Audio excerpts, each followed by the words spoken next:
তোমাকে ভুলে যাওয়ার শক্তি আমার নেই। তুমি টের পেয়েছিলে, তুমি ভালো করে বুঝে গিয়েছিলে তোমাকে ছাড়া অন্য কারো কথা আমি ভাবতেও পারি না।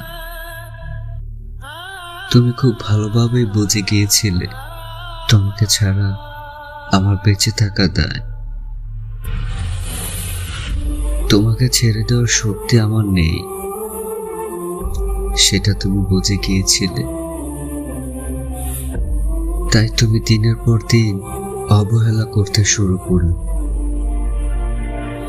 আমি যত আঁকড়ে ধরার চেষ্টা করলাম, তুমি তত অবহেলা বাড়িয়ে দিলে, মানসিকভাবে কষ্ট দিতে শুরু করলে। তোমাকে ছাড়া থাকতে পারবো না বলে সম্পর্কটা বাঁচাতে দিনের পর দিন অবহেলা, তুচ্ছ তাচ্ছিল্য, মানসিক যন্ত্রণা সব নীরবে সহ্য করে নিয়েছিলাম। কিন্তু না, এত কিছুতেও তোমার আশ মিটল না, তোমার মন ভরল না। তুমি দিনের পর দিন রং বদলাতেই থাকলে, খোলসের পর খোলস ছাড়তেই থাকলে। বারবার আমাকে ভেঙে চুরে একাকার করার পর আমার অশ্রুসিক্ত আঁখি দেখে তুমি পিচাসের হাসিতে মেতে উঠতে শুরু করলে।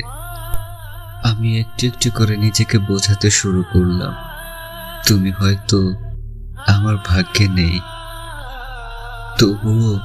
তবুও মাটি কামড়ে পড়েছিলাম, শুধুমাত্র তোমাকে ভুলে যাবার শক্তি আমার নেই বলে। কিন্তু তুমি তো থামবে না, তুমি তো থামতে জানো না।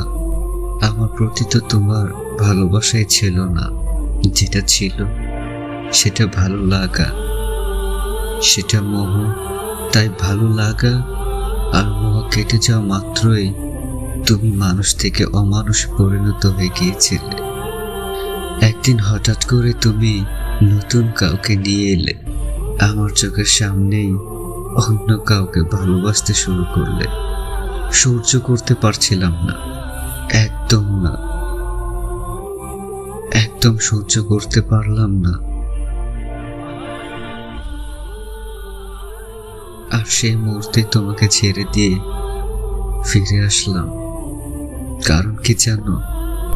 কারণ সবকিছুর ভাগ দেওয়া যায়, কিন্তু প্রিয় মানুষের ভাগ কখনোই না। সব অত্যাচার সহ্য করা যায়, কিন্তু মানসিক অত্যাচার না।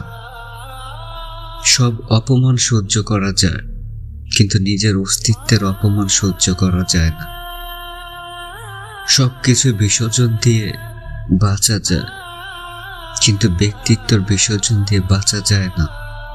তাই তোমাকে নয়, নিজেকেই নিজে মুক্তি দিলাম, মিথ্যে বন্ধন থেকে নিজেকে মুক্ত করলাম। তোমাকে ভুলে যাওয়ার শক্তি আমার নেই, তাই অনুভূতিটাকে ভুলে গেলাম। ভালো থেকো তুমি অন্য কারোর সাথে, আমি না হয় থাকবো আমাতে।